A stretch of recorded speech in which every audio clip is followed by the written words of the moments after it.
How's that? Do we have sound? Come on, chime in. Okay, we got sound. Very sorry. Okay, I'm going to start over then. So, week in review. Last week I was in Las Vegas, Nevada at the Ketogains seminar.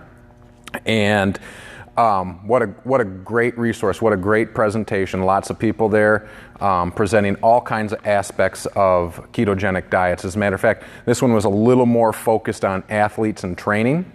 Okay, so a little more up my alley, which was kind of nice. So kicking off the show, and I'm sorry if I'm repeating this because you said there was no sound, but here we go again. Luis and Tyler, thank you very much for having me be a part of that. Those guys kicked off the show with a nice overview of ketogenic diets and contextuality. As well as bringing up the point that there really isn't a cookie cutter approach to all this, that it really is individual basis. You might be able to start with a cookie cutter, but after that you're really going to have to dial it in for yourself. Okay, so Dr. Jake Wilson and Ryan Lowry, they did a great presentation about the stuff that they're doing at their lab at ASPI. Sorry, I keep looking over there for those of you who messed before. Brought my dog up here, so he's running around getting into stuff, and I'm just hoping he doesn't smash everything. So anyway, so Dr. Jake Wilson and Ryan Lowry, they're doing a great job. A lot of research on ketogenic diets as well as just regular old muscle activation studies and stuff like that. It's great because they'll do the research and just post it on Ketogains or whatever social media, and you don't have to wait for the whole academia process. Let's see, who else? We had Sean Wells and supplement scams. What a great presentation by him. In a nutshell, 95% of the stuff out there is garbage.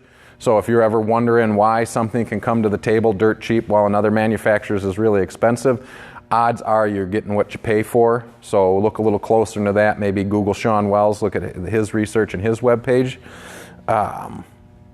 What else do we got on here? Did I already talk about mic on or mic off? I forget if I said anything about Rob Wolf and his work. What a nice guy. I had breakfast with him, got to exchange some conversations about the difference between some paleo and keto paleo, and talked about some of the transition phases and keeping your broth up, which he threatened, I don't know if he actually is going to pull it off, but he's going to try to go keto again, this time keeping his sodium up because he's had concerns about being weak for his jiu-jitsu, which is obviously for any athlete in your thing, that's going to be your first concern, is you don't want to go through that transition phase. It's hard.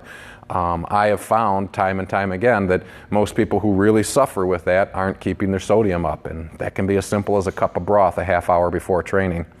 So let's talk, what else here? Craig, and I don't know how to pronounce your last name, Craig Preisendorf or whatever, he showcased his product Lucid, which I knew nothing about before. I thought it was just another exogenous ketone. It's more of a mental clarity or focus kind of product. So I'm going to put that on a list of products to try. I'm sorry if I'm repeating these because I don't know when the mic was on and when the mic was off. So Sean Wells, we talked about Peter Defty and the Vespa products, definitely worthwhile checking out. We had a couple of sponsors for this show. Quest Nutrition dropped off a couple of cases of Snickerdoodle cookies. Those were delicious. Keto Bars dropped off a case of Keto Bars, and those are delicious too. It's more of like a coconut chocolate kind of thing. Absolutely love those as well. So keep your eye on keto-paleo.com. I'm going to try to update my events page. I'm going to try to get more to these things. Oh, that's another thing I want to talk about. So today, before Big Bench Day, I tried some of the Keto OS Max, and I tried to go in it with I guess an open mind, if you will, and a lot of guys were talking about at the seminar. What I did notice is a heavy crash before I got done training. Now, this was my first time trying it. I kept everything the same breakfast, same rituals, same everything like that on a normal Sunday for me. And the only thing I noticed about 45 minutes into it was a huge crash. Was that just coincidence? I don't know. I would definitely try them again. But for right now, for me, the conclusion is that huge crash, no significant peak in performance. But like I said, I'll try them again, and I'll keep feeding back for you guys. So That being said, Ketogains, if you haven't been over to their Facebook page, check them out. If you haven't been to questketo.com, there's a lot of good things on the horizon coming out from those guys as far as making, you know, this diet easier for convenience. The keto bar product was delicious that we had at Ketogains. So that's it. That's all I got to say. Sorry if you missed something because of the microphone, or if I missed someone when I was going down my list here. That's it. Happy Sunday. Eat like you care about yourselves, you guys. Keto-paleo.com. Thanks. Bye.